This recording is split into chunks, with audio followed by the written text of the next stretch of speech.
The religious leaders are irritated because the disciples break the tradition of the elders.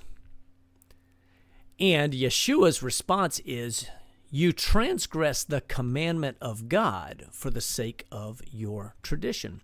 Now, one of the things, I think it's common for people to think that Yeshua hated the Pharisees and the Sadducees, and in fact, that's not true. There are a number of places where he actually compliments them for some of their understanding on a lot of things, okay? But if we go to Matthew chapter, let's see, we are in 15. Let's go to Matthew chapter 23, and we're going to take a quick look at a couple verses here. Matthew chapter 23, right at the beginning, it says, Then Yeshua spoke to the crowds and to his disciples, saying, The scribes and the Pharisees have seated themselves in the chair of Moses, the chair of Moses.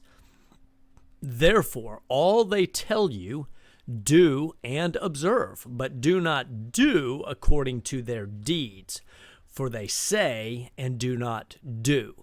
Now, notice the italicized words, one of the nice things about this particular translation version, the italicized words, the translators will tell you when they're adding a word for clarity's sake. I typically try not to read those if the passage is clear enough without those words, okay?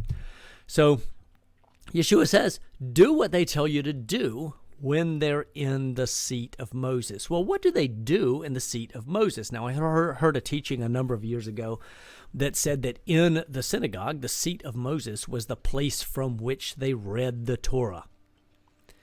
And then they would stand and they would give their explanation of what that means. So essentially, they would read the scriptures and then they would tell you how to go about doing it.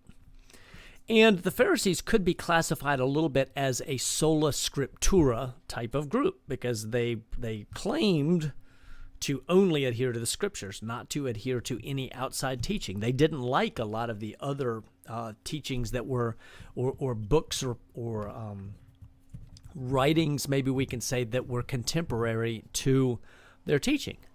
And yet they would read the scriptures and then they would teach something else.